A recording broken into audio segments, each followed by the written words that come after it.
One foggy morning, Frank Delaney, an old clockmaker living alone by Cedar Glen Lake, stopped his truck Hello there, little when one. he saw a tiny It's all kitten right. trembling in the road. But as he knelt down, its eyes caught the light wild gold, unblinking, and his heart froze. It wasn't a kitten. From that moment, his quiet life was poured into a story no one could imagine. A young bobcat fighting to save its wounded mother, with a love powerful enough to humble the human heart. Morning fog floated off Cedar Glen like breath from the lake, softening the pines and the empty two-lane.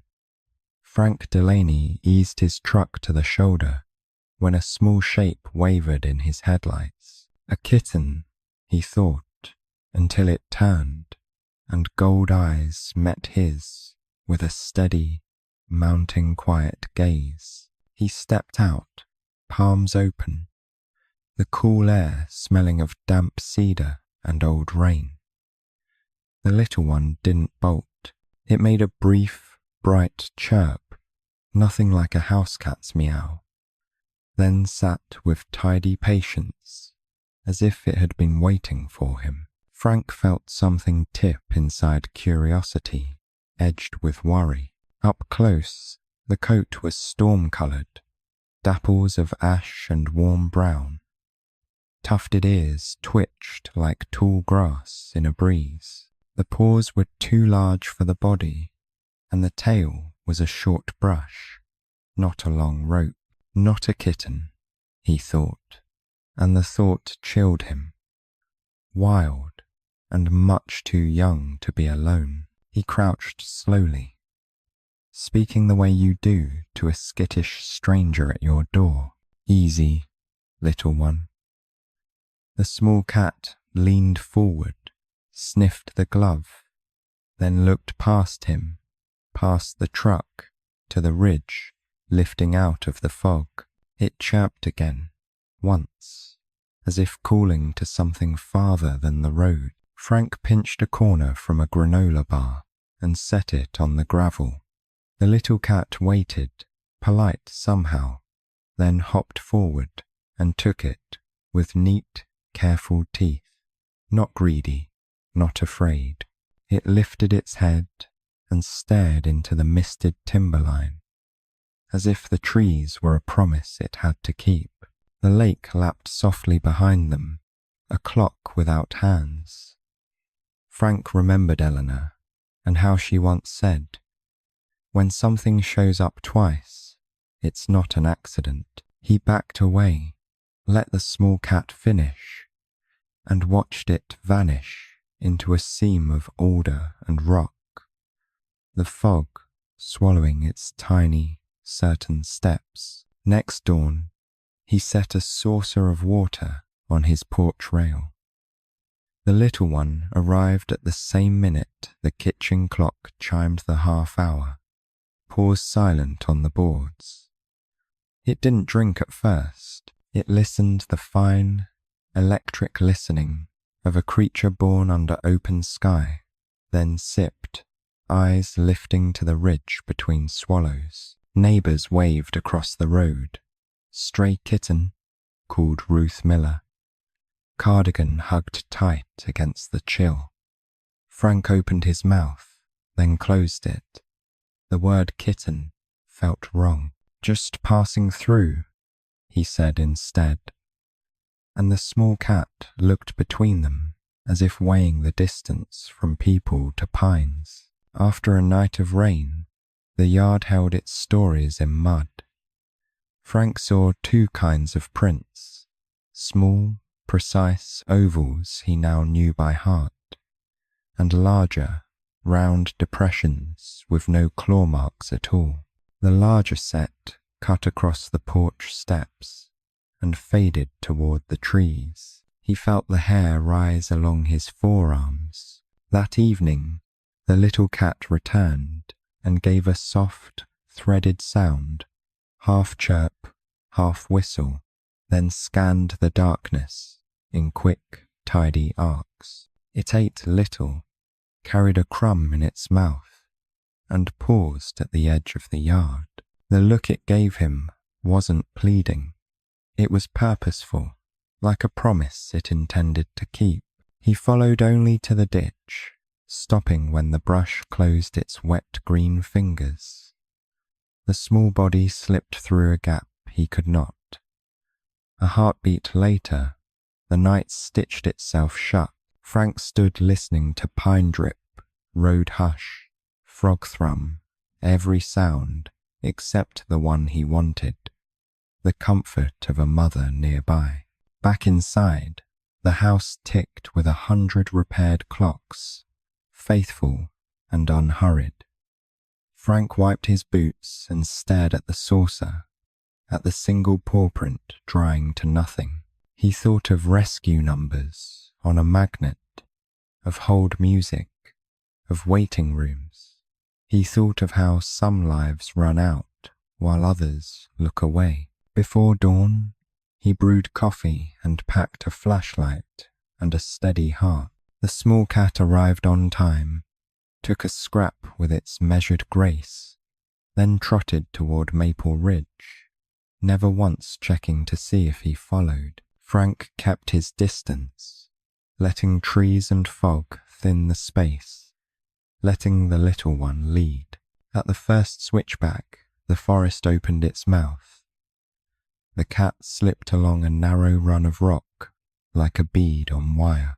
Frank set his palm to the cold stone and felt a faint vibration water somewhere underfoot, counting time in drips. He lifted the beam, and the world narrowed to a silver tunnel and breath. The little one paused at a dark seam between timbers, glanced back just once, then disappeared inside.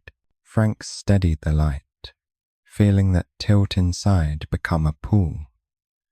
He drew one long breath of cedar and rust and rain, and stepped toward the seam, certain now that the truth would be waiting in the dark. The morning came thin and silver, light spilling through lace curtains like spilled milk. Frank Delaney sat at his kitchen table, surrounded by clocks that hummed and ticked in soft disagreement. Each one measured time differently, but they all told him the same thing: he had been thinking about that little cat for far too long. He brewed his coffee the old way, slow drip and patient, and opened the back door to let in the lake air. On the porch rail, the saucer waited, half full from yesterday. He almost laughed when the same soft chirp rose from the yard, followed by the faint crunch of paws on gravel. Right on time, he thought, like clockwork. The small creature padded up the steps, tail flicking once, ears twitching in curiosity. Its fur caught the light like brushed bronze. Frank crouched low, keeping his voice steady. "Morning, pal." The kitten tilted its head, blinked once, then began lapping the water. Every few seconds, it stopped and stared toward the ridge, as if listening for a voice only it could hear. When it finished, it lingered. Frank noticed how its ribs showed faintly under the fur, how its whiskers trembled when the wind shifted. He fetched a piece of leftover chicken from the counter and placed it gently on the step.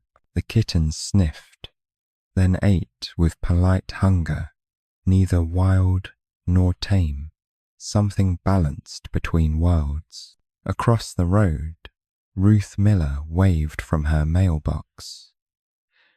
"You've got yourself a new friend, Frank." She smiled, the way neighbors do when they hope it's a harmless story. Frank raised his hand in greeting. "He just showed up one day," he said. Ruth squinted. "That's no regular kitten, you know.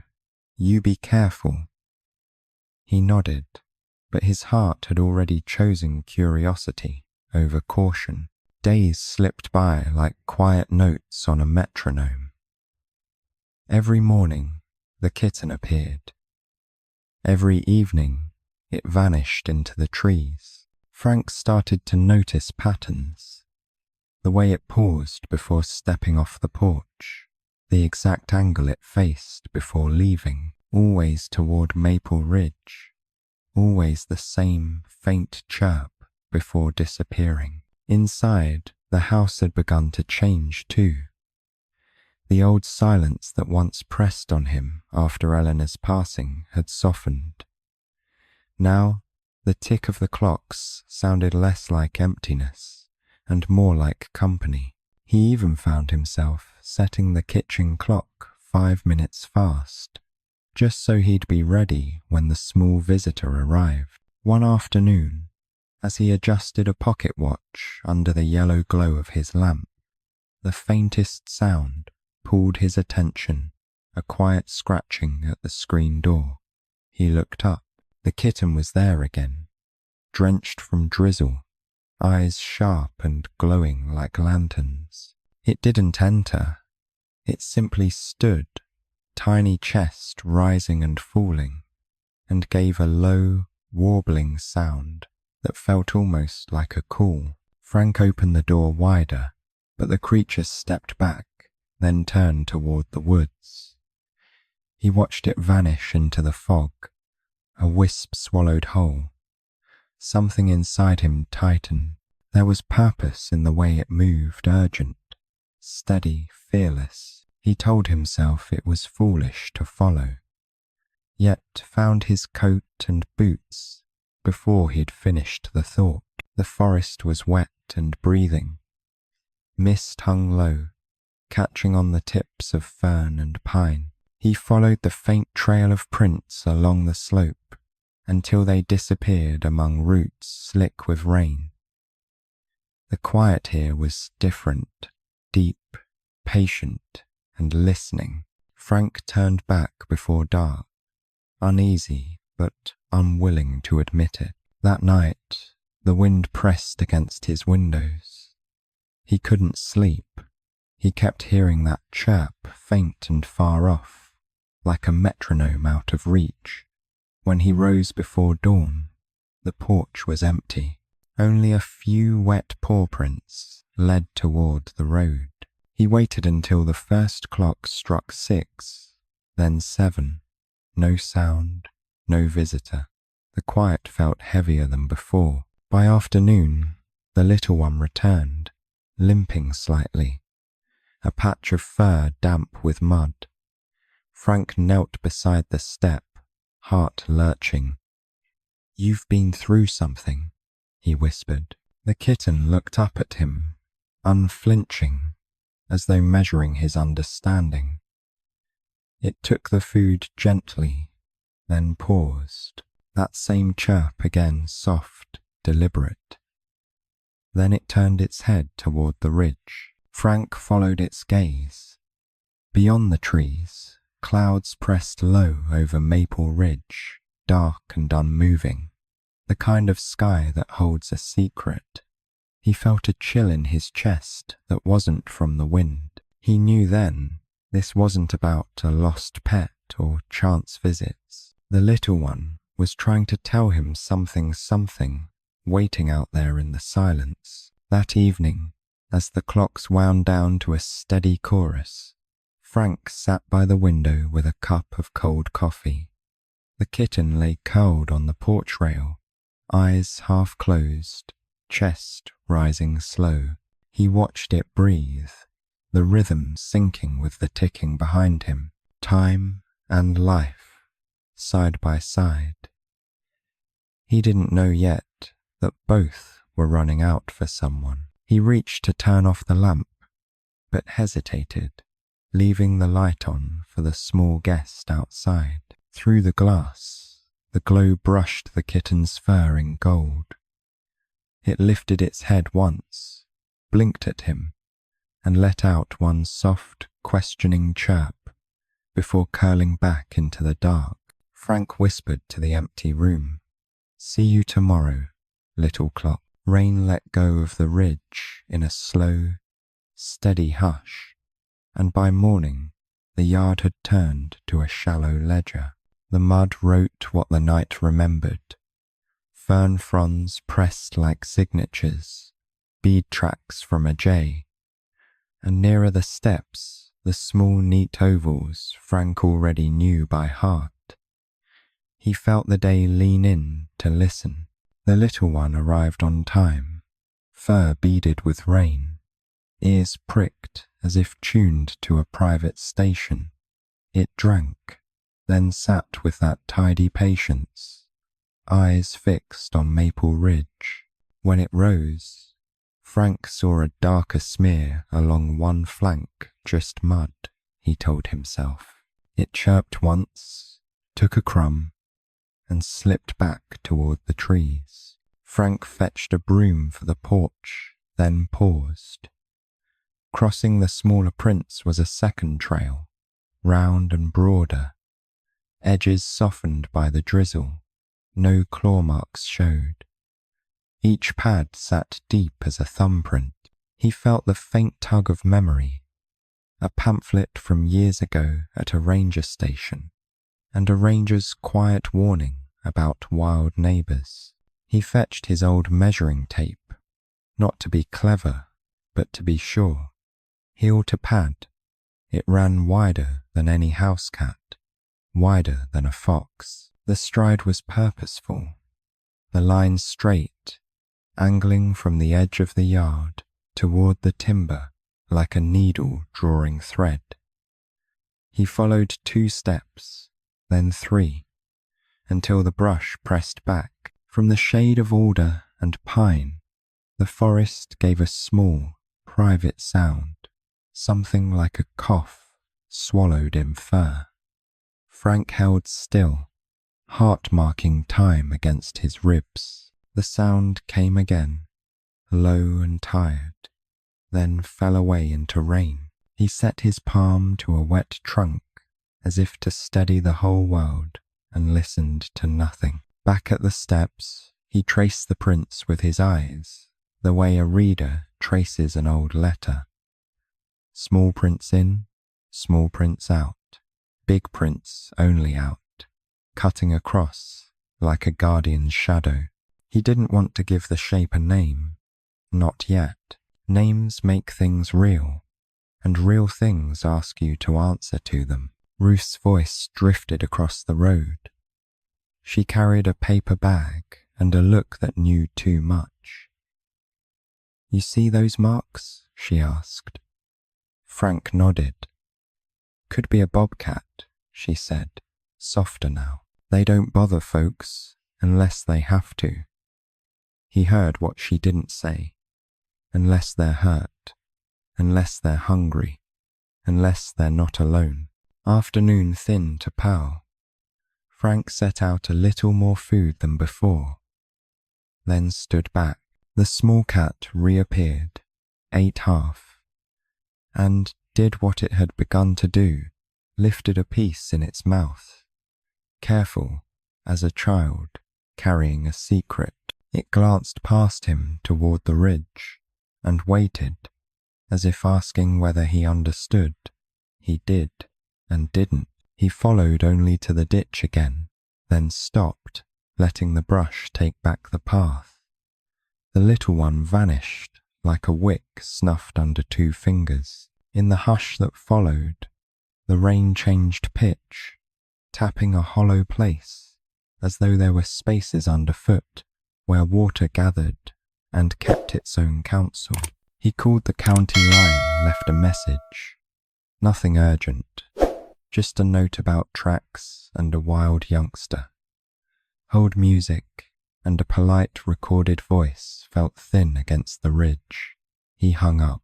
The house took him back in with its soft, 100-fold ticking. He wound a mantel clock, careful as prayer, and watched the hands start over. Twilight settled low, a deeper blue pooling under the porch. The small cat returned at last, wet to the shoulder, whiskers spiked with mist. It did not eat. It sat and stared toward the ridge, body tilted as if listening through stone and rain. Then it gave a tight, breathy chirp, a sound not meant for him, and turned away. Frank stood at the rail long after it disappeared. The yard had begun to blur again, the prints softening back into earth. He felt the shape of the next day forming, the way you feel a storm in your knees. Somewhere beyond the trees, a larger life was waiting on a smaller one. He left the porch light burning for both. The next morning arrived colourless, the kind of grey that makes sound travel slow. Frank sat by the window with a half-drunk cup of coffee, listening to rain tick against the glass. Outside, the saucer waited, but the little one did not come. Only wind crossed the yard, stirring the last yellow leaves from the birch by the fence. Something about the stillness felt wrong. He told himself wild things moved on. They had patterns older than people. Yet he couldn't shake the image of those larger prints pressed beside the small ones, the way they vanished together into the woods. At 9 o'clock, he called the county's animal services, left a message about a young wildcat wandering close to homes. By noon, there was no reply. When he tried again, a recorded voice apologized. Lines were down after the storm. The silence in the house grew sharp. Every clock he owned seemed to run loud, each tick a small reminder that he was waiting for something that might not return. He put on his raincoat and stepped onto the porch. The smell of cedar and wet soil folded around him. He looked toward the ridge, half hidden in low cloud, and said into the wind, "Come on, little one, don't make me worry." At dusk he heard it faint, uneven, almost lost in the whisper of drizzle. A chirp, stretched and trembling. He hurried to the steps, scanning the yard. The sound came again, from the edge of the trees. The small figure stood there, darker now with mud, tail low, fur clinging to narrow ribs. When it called a third time, the note broke halfway through, and Frank's throat tightened in answer. He crouched slowly, voice barely above the rain. "Easy, I'm here." The kitten didn't move closer. It only looked past him, toward the porch light, then back to the forest, as if torn between two worlds. In that pause, he saw it the raw line along its flank. Not blood, but streaked red clay. It had been somewhere deeper than he had followed. Frank fetched a towel, but by the time he returned, the little one was gone. Only small, sharp prints led away through puddles, pointing toward Maple Ridge. He stood there, towel useless in his hands, and felt an old fear stir, the kind that came when Eleanor was late coming home from the clinic on icy nights, helpless waiting, listening for sounds that didn't come. The wind picked up, shaking the gutters loose of their song. He stepped inside and reached for the landline again. The signal clicked but didn't connect. Static poured through the receiver, a ghost of distant thunder. He left it off the hook and sat at the kitchen table, eyes on the dark yard. Somewhere out there, a creature small enough to fit in his arms was carrying a burden he couldn't name. Hours passed. The rain turned to mist.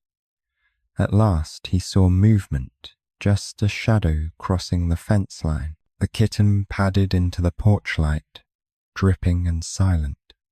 It didn't eat, didn't drink. It climbed onto the first step, looked at him with eyes too bright for such a small face, and let out a single sound. Not the soft chirp he knew, but something lower, a note threaded with pain.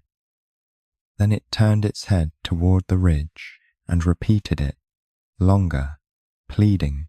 Frank's chest felt hollow. "You're calling someone?" he whispered.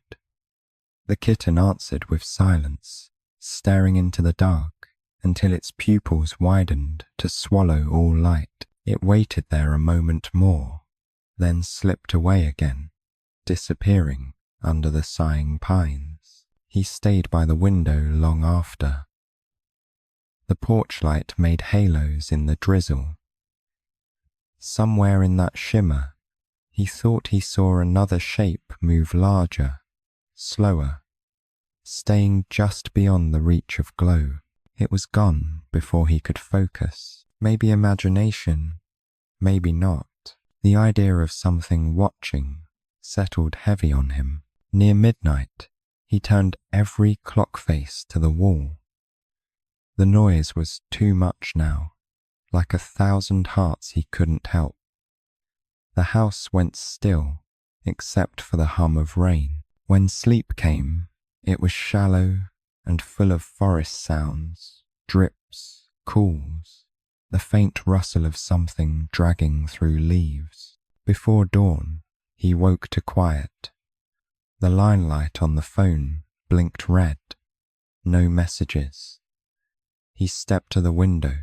Mist clung low, and across the yard he saw the little one sitting at the same spot, motionless. It looked smaller somehow, as if the night had taken part of its strength. When he opened the door, it rose, chirped once, then lifted its head toward the ridge. The sound that followed wasn't its own. It came from far off, muffled and rough, like a low, broken growl that ended in silence. The kitten froze, ears forward. Then it looked back at him, and in that moment, Frank knew it wasn't alone out there, and whatever waited beyond the trees was in trouble. He stood barefoot in the cold rain, threading down his face, while the little one trotted into the grey, carrying the echo of that distant cry with it.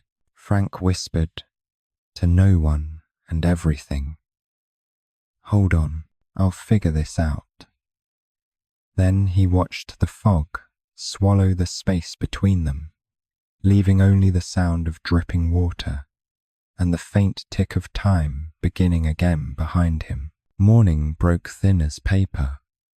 The small cat arrived on the half hour, took a scrap in neat teeth, and trotted toward Maple Ridge without a backward glance. Frank slipped on his coat and cap, took his cane more for balance than bravado, and followed at a distance where kindness couldn't be mistaken for chase. The trail threaded between sword ferns and salal, damp and shining. The little one moved with a practiced hush, pausing at bends to listen, ears turning like weather vanes. Frank kept to the softer ground, stepping in his own caution, letting brush and mist stand between them like a respectful curtain. Back in the trees, the rain became a drift of beads, gathering at needle tips before falling with small, precise ticks. Prints stitched the mud ahead those tidy ovals he knew,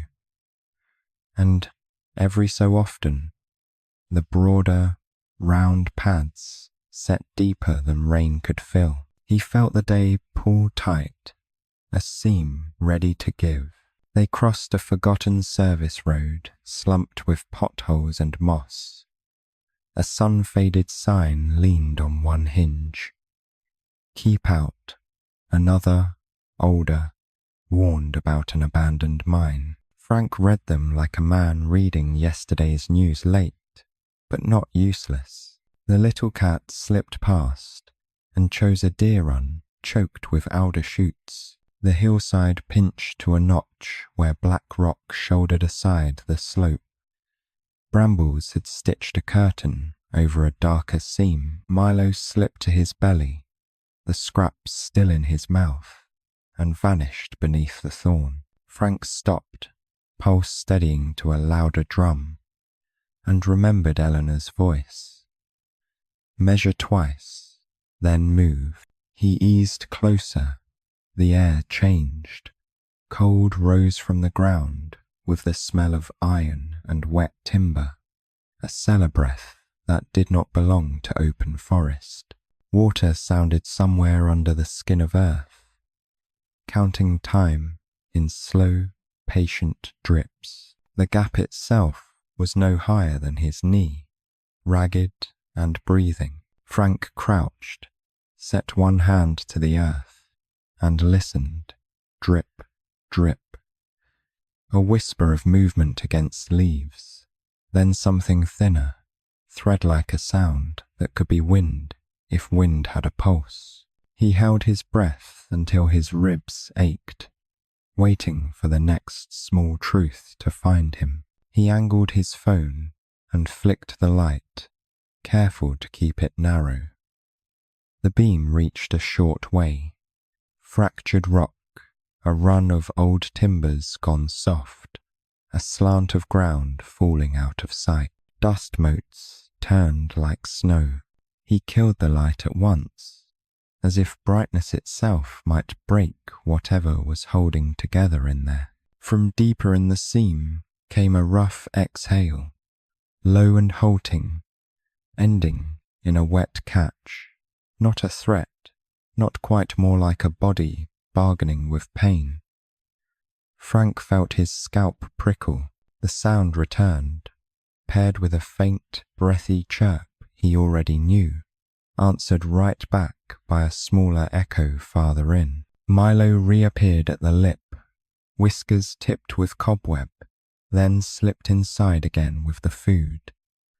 Frank saw the brief lift of its shoulders as it gave the scrap away. He wasn't watching a beggar at all.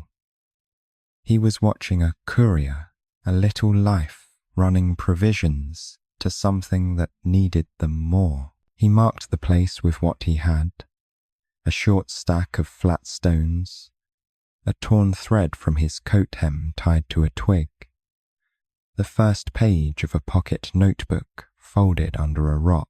He said aloud, to the gap, and to himself, "I'm not leaving you like this." The earth gave no answer, but the dripping kept its count. When he backed away, the forest closed the curtain, polite as a host, seeing him to the door. At the deer run, he waited. The small cat slid from the bramble with empty mouth and bright, worked-out eyes, paused at the sight of him, and neither fled nor approached. It was a look that felt like a question and a trust. They walked part way down together, not quite side by side. At the old road, Milo veered for the ridge again, duty tugging like a leash no one could see. Frank stood in the thin light, rain finding the brim of his cap, and understood what the clocks had been trying to tell him. Time was not the enemy delay was. He turned for home with a plan forming the way a picture forms in a tray of developer quiet, then sudden, flashlight, gloves, water, food that wasn't junk, numbers that still worked. He would call until a human voice answered, and if it didn't, he would at least be the voice at the seam when the dark began to answer back.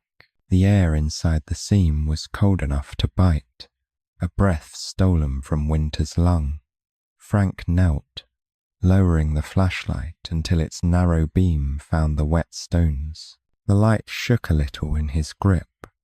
Not fear, not yet, but age, and the ache of knowing he was too deep into something that wasn't his. Still, he couldn't leave. Not now. The beam slipped farther, cutting through threads of mist. The tunnel wasn't wide, maybe enough for a child to crawl through. The old timbers, dark with rot, slanted like ribs, and between them ran a shallow run of water, glinting where light touched. The smell of rust and decay mixed with something else, something warm, alive, and faintly sour. He leaned closer, squinting through the narrow gap. That's when he saw it, a shape half buried in shadow, a mound that rose and fell in slow rhythm. The light moved, and the truth came sharp and full, fur mottled and dull, a flank drawn thin over bone, one hind leg twisted at a cruel angle, swollen and dark with infection. A bobcat, full grown, lying still except for the weak lift of its chest. For a long moment, Frank didn't breathe. The sound in his ears wasn't fear, but recognition, the way a heart answers when it finds another in trouble. The mother's eyes opened 2 coins of dull gold, reflecting the beam, and held him in a quiet, resigned stare. She didn't snarl. She didn't flinch. She only looked as if she had been waiting for him to finally see. Then came the movement, smaller, restless, tugging at the edge of her body. 2 kittens, tiny, blind-eyed, pressing close for warmth she barely had left to give. Frank swallowed hard, hand trembling as he steadied the light. And then, out of the dark, the little one appeared. Milo, the bobcat he had thought was a stray kitten slipping in beside them, the scrap of bread still clutched in his mouth. The young cat dropped the food beside the mother's muzzle, then chirped softly, rubbing its head along her jaw. It was a sound so gentle, so heartbreakingly human in its devotion, that Frank had to turn his face away. He understood everything now. The daily visits, the begging eyes, the careful bites of food. Milo hadn't been lost. He'd been keeping his family alive.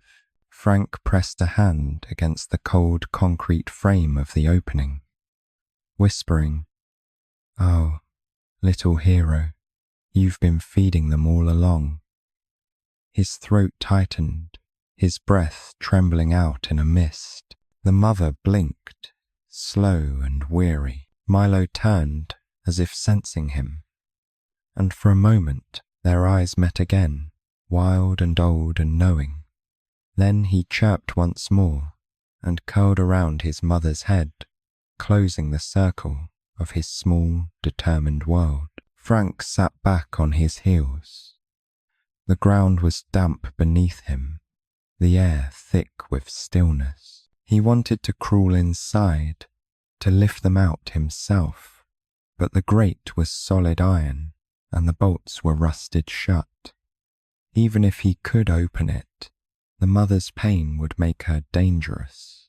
She'd strike out of instinct and die for it. He needed help, but who would come for wild creatures no one had claimed? He pulled his phone from his pocket, fingers stiff, no signal. The ridge blocked it. He looked up through the trees, where the sky had gone to ash. It would be dark in an hour. He'd have to come back tomorrow with better light, with food, with something more than sympathy. He owed them that much. Before he left, he crouched again, keeping the light low. The smallest kitten stirred weakly, a twitch of its paw against the damp leaves. The mother exhaled, slow and heavy.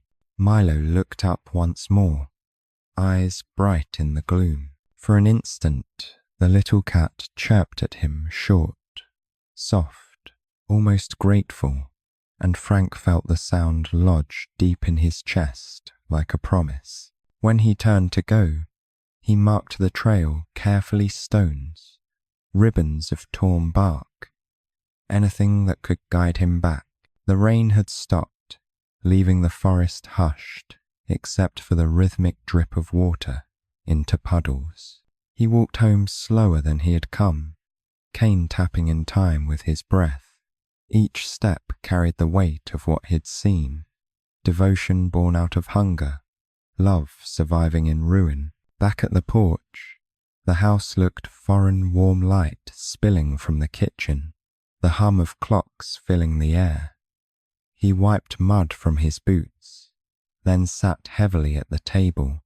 For a long while, he just stared at his hands, old and trembling, the lines in his skin filled with dirt. He couldn't eat, he couldn't rest. He kept seeing those small bodies cowed in the dark, waiting for the next meal that wouldn't come. He found an old canvas satchel in the closet and began to fill it. Flashlight batteries, bottled water, gloves, a few pieces of boiled chicken he'd cooked for lunch. Then, almost without thinking, he pulled down Eleanor's old first aid kit from the shelf. The Red Cross had faded, but inside was everything that once defined her care, precision, hope. He held the kit for a moment, the memory stinging like a bruise, and whispered, "I'll use it right this time." When he finally stepped out again, the night had settled like ink. The ridge loomed, a black silhouette against a bruised sky.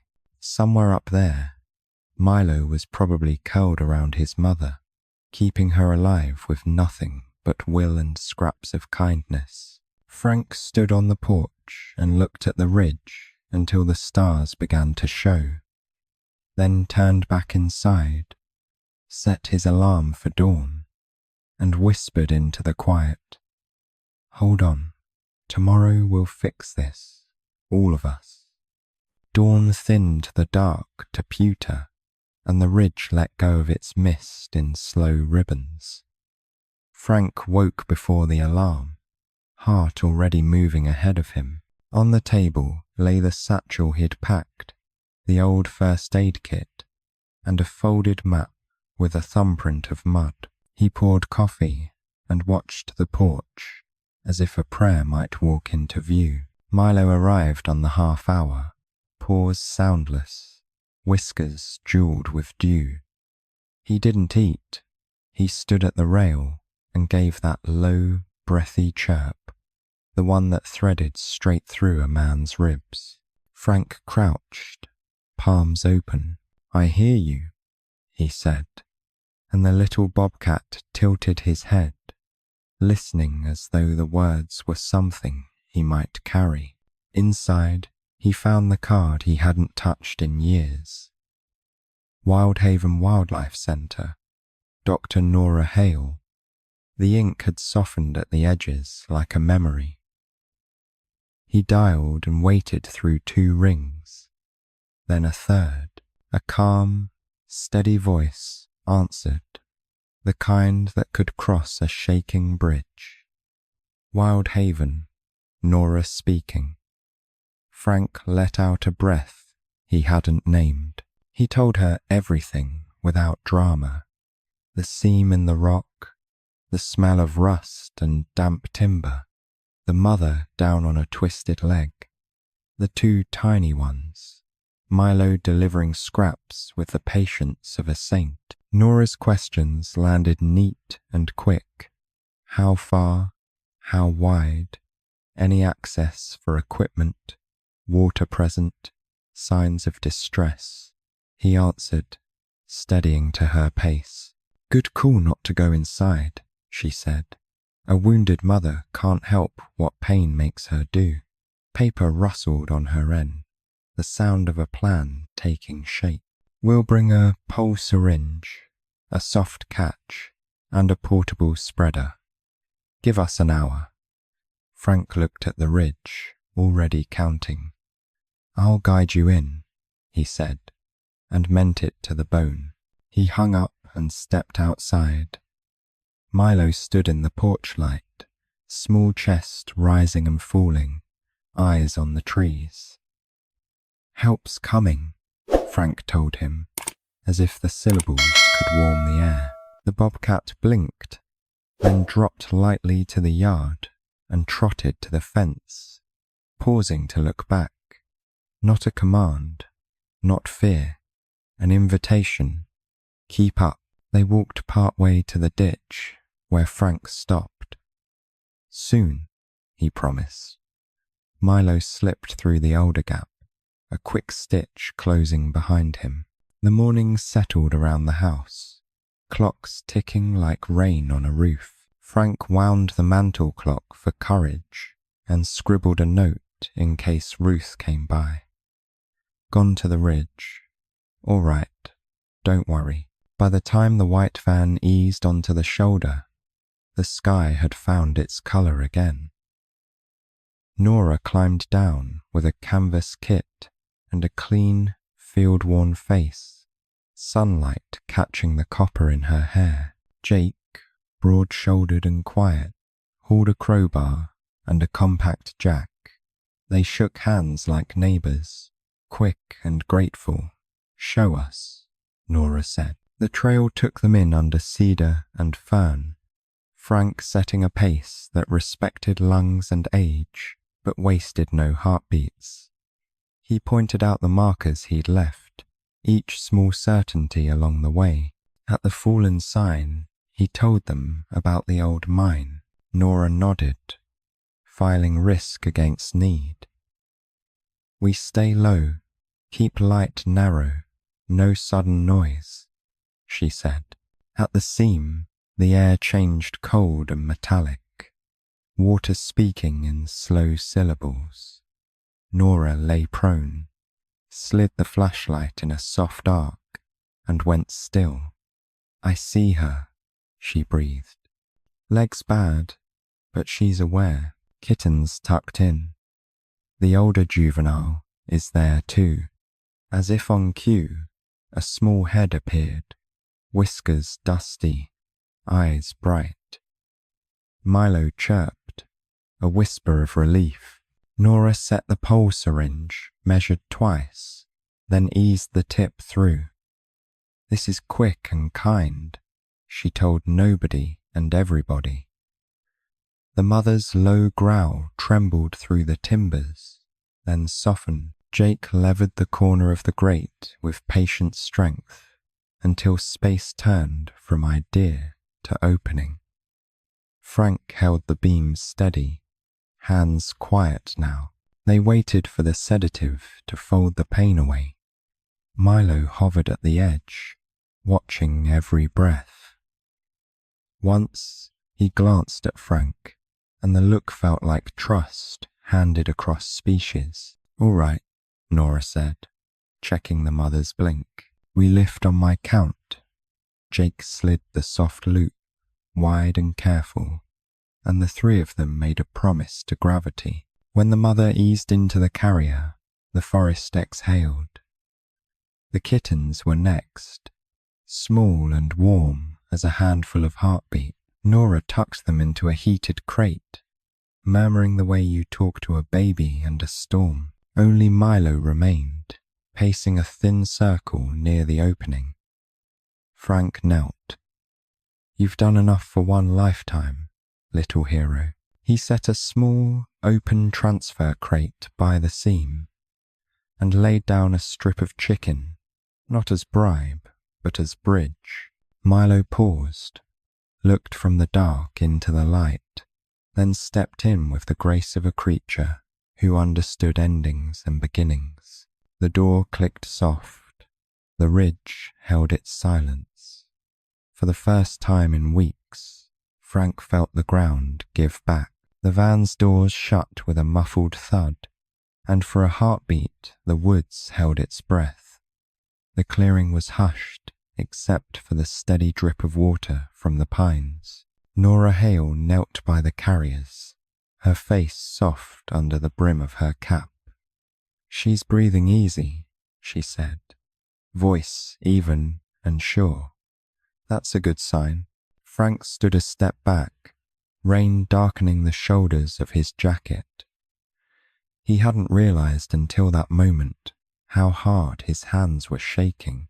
Jake Turner crouched beside the mother's crate, checking straps and knots, his movements practiced and quiet. "Strong pulse," he said, meeting Nora's nod. "We'll get her out clean." Milo's cage sat closest to Frank. Inside, the young bobcat turned once, pressing his small body against the wire. His ears twitched at every sound, boots scraping gravel, metal clicking, but he made no complaint. When Frank bent close, the cat's golden eyes met his, calm as a lake before wind. "You did it," Frank whispered. "You held it all together." Nora straightened, brushing dirt from her knees. "Let's move before the weather turns." The clouds had thickened to slate, promising another downpour. Together they lifted the crates, one by one, along the narrow track toward the service road. It was slow-going routes, slick, stones loose, but none of them hurried. Each step felt like a small prayer. At the road, Nora opened the van's rear hatch, motioning for care. "Easy now," she told Jake. The mother's limp body, half covered with a fleece blanket, looked fragile yet dignified. Her breathing came shallow but steady. The two smaller kittens, wrapped in soft towels, made faint, blind motions. Milo watched all of it, eyes flicking between faces. As the doors closed, Frank realized his throat hurt. He hadn't spoken since the rescue began, and now words seemed too heavy to lift. Nora turned to him. "You did the right thing calling us. Most folks wouldn't have bothered." Frank gave a thin smile. "She reminded me of someone who never stopped fighting, even when it hurt to move." Nora's eyes softened, understanding more than he said. Rain began again, light at first, then steadier, as if the sky itself wanted to wash the place clean. Frank followed the van back to town in his old pickup, headlights carving through fog. At a stoplight, he glanced at the crate through the van's window. Milo sitting upright, ears alert, gaze forward, not frightened, just waiting. At Wildhaven, the world shifted from forest hush to quiet purpose. Metal tables gleamed under soft lamps, the air humming with low conversation and antiseptic. Nora moved like someone who had rehearsed compassion into muscle memory. Jake wheeled the mother's carrier to an exam stool, while Nora prepared the sedative drip. Frank lingered by the doorway, hat in hand, feeling like a trespasser in a sacred space. When they lifted the mother onto the table, her paw twitched once, then went still. Nora examined the leg, face grave but focused. "Compound fracture," she murmured. "Old infection. We'll clean, stabilize, see what can be saved." Her hands were steady even when the damage was not. "You can stay if you want," she said to Frank, "but it's not easy to watch." He nodded, staying anyway. Through the glass, he saw Milo pacing his smaller cage, eyes locked on the table where his mother lay. Every sound made him flinch: the metallic clink of tools, the soft rasp of gauze. Once, when Nora spoke gently to the team, Milo chirped, a sound so plaintive it silenced the room. "He's calling to her," Nora said quietly. "He doesn't know we're helping." Hours passed. Night deepened outside, rain soft against the windows. At last, Nora stepped out, gloves stripped, fatigue shadowing her eyes. "We cleaned the wound, but the infection's too deep. We'll have to amputate tomorrow." She paused, seeing the question already in Frank's face. "She'll live. They're tougher than they look." Frank exhaled, leaning against the wall. "You'll take care of her here?" Nora nodded. "She'll stay till she can hunt again, or walk the way she knows how. The young ones will stay with her. It's how they learn to be wild again. She looked through the window toward Milo, whose body now rested in a tired coil. He's earned his rest. Jake appeared with a mug of weak coffee. Long day, he said. Frank took it, the warmth grounding him. Longest in years, he admitted, and they both smiled faintly. Nora gathered her notes. We'll keep you updated, Mr. Delaney. Most people forget after they call, but something tells me you won't. He met her gaze. No, ma'am. I don't forget the ones who keep time with me. Before leaving, Frank stopped at Milo's cage. The little bobcat opened one sleepy eye, the gold glinting in the lamplight. Frank raised 2 fingers to the glass. Not a wave, not farewell, just acknowledgement between 2 souls who'd carried the same burden. You rest now, he murmured. Your shift's over. Milo blinked, slow and certain, then closed his eyes again. Outside, the rain had softened to drizzle. Frank stood under the awning, hat in hand, watching the distant ridge disappear into fog. The house would be empty again tonight, the clocks ticking their endless rounds. But something had shifted in him, an old loneliness replaced by quiet purpose. Somewhere behind him, a mother slept, her cubs safe at her side, and a small hero finally allowed to dream. Morning at Wild Haven began soft as linen light. Heat lamps hummed, stainless tables shone, and the rooms smelled of cedar shavings and clean gauze. Milo woke in a low kennel across from the stool where his mother lay, sedated and still. He rose, chirped once, and the sound threaded the quiet like a stitch, holding. Nora's team moved with unhurried hands. Fluids dripped. A warm blanket rose and fell with the mother's breath. The 2 tiny siblings slept in a heated nest, whiskers flicking in milk dreams. Milo watched everything, pupils wide, ears turning to each whisper of metal, each soft word. He wasn't restless. He was standing watch. The surgery came at noon. Frank waited in the family alcove, coffee cooling untouched. Through glass, he saw Nora lift the damaged leg, her face set in calm resolve. A curtain slid across the window. Time slowed to the measure of footsteps and distant voices. He counted by the clocks in his head, the way widowers do. When Nora returned, she carried both fatigue and relief. She's through, she said. We took the leg. Strong heart. She'll wake hungry. Frank exhaled as if a tight belt had been cut. Across the hall, Milo gave a soft chirr, then pressed his nose to the kennel door. Gold eyes bright as lamplight on brass. They let Milo see her first. A tech wheeled his kennel close, then cracked the door. He stepped out slow, respectful as a churchgoer, and touched his forehead to her cheek.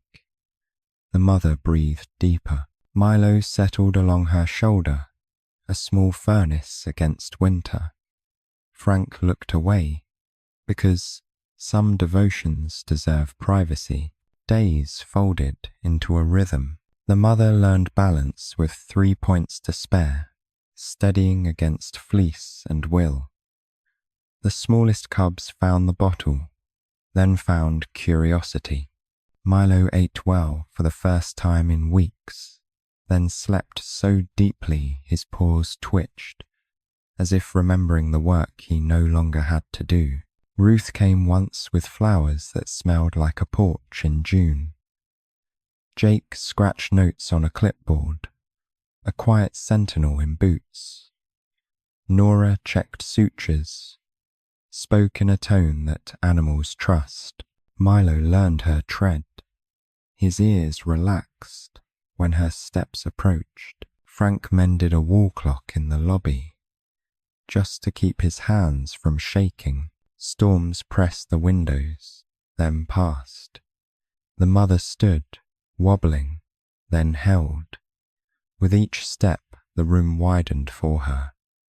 Milo paced beside, matching the shortened gait, a tiny metronome in fur. When she faltered, he touched her jaw with his head and waited until her breath evened. A team inside a single shadow. One evening, Nora slid back the stall door and let the family share a larger pen layered with fresh straw. The siblings pounced clumsily at dust motes. Milo suffered their ambush with patient dignity. The mother lay watching, eyes half closed, her whiskers lifting in what passed. Here, for a smile, Frank felt the house in his chest unlock. Not every hour was easy. Fever flirted with the wound. A bottle went untouched. A night seemed longer than it had any right to be.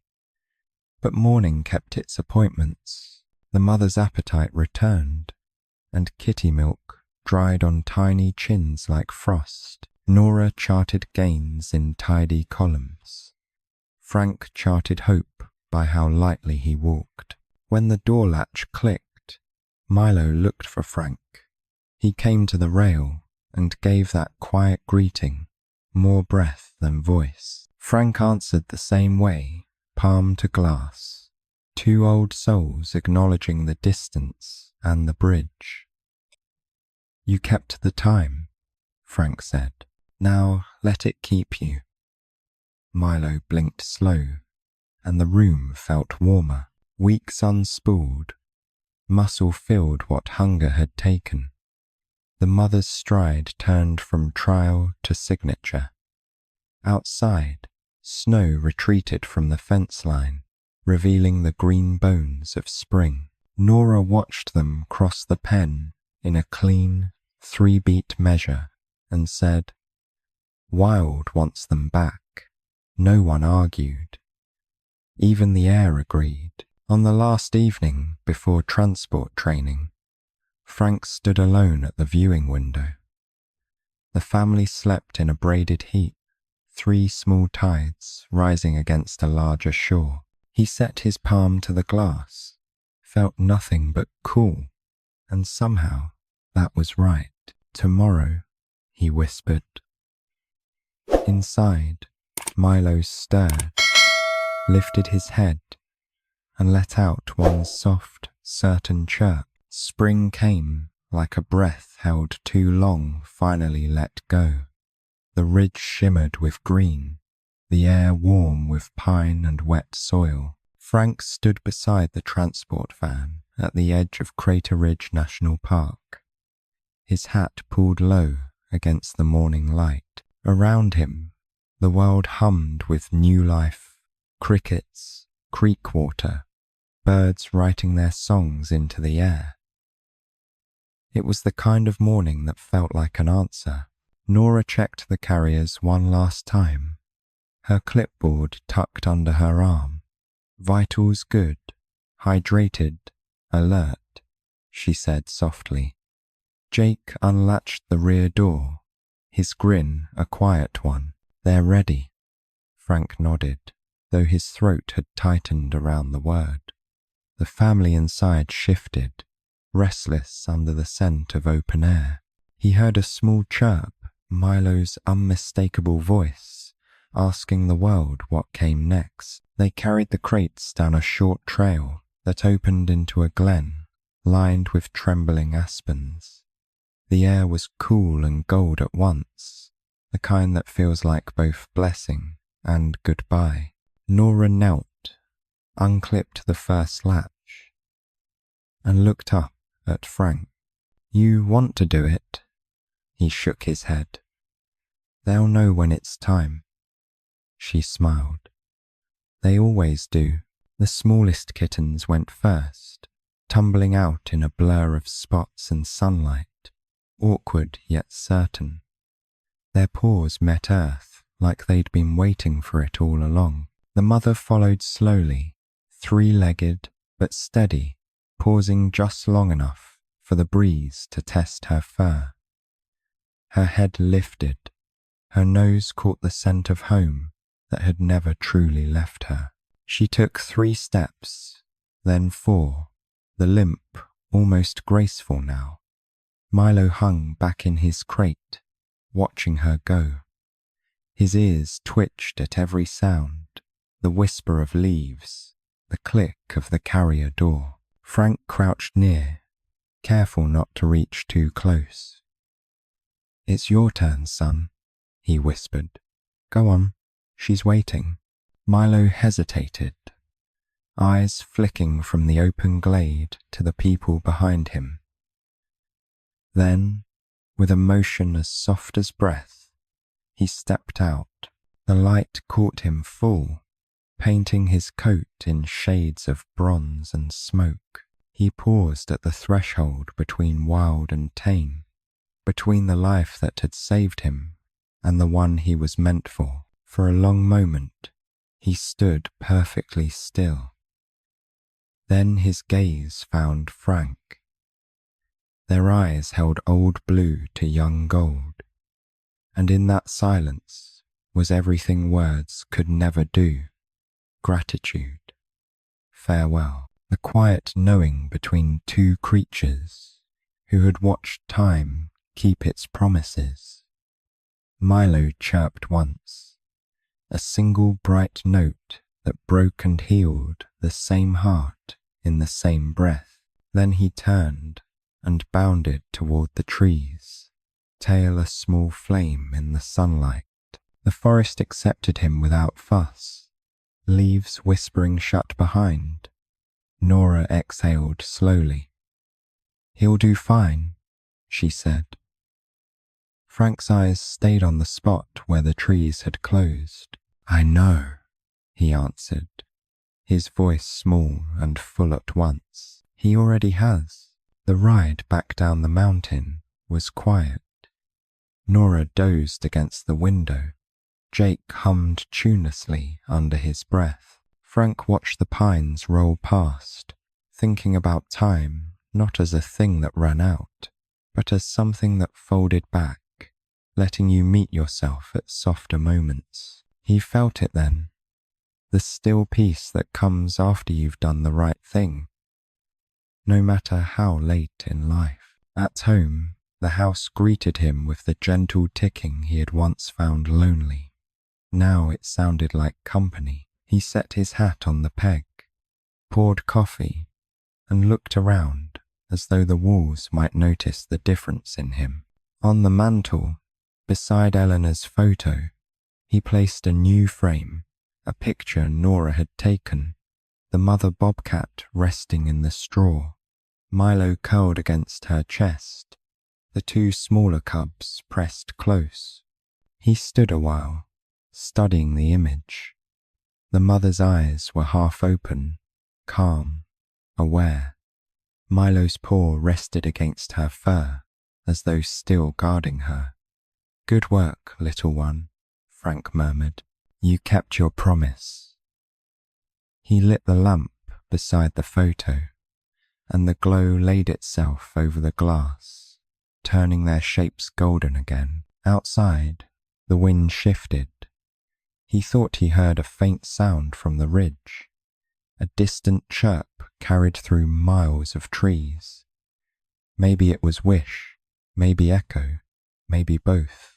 He smiled anyway, because it didn't matter which. What mattered was that somewhere, out in that vast green world, life was still going soft, brave, and free. That night, he wound the last of his clocks, the same way he always did.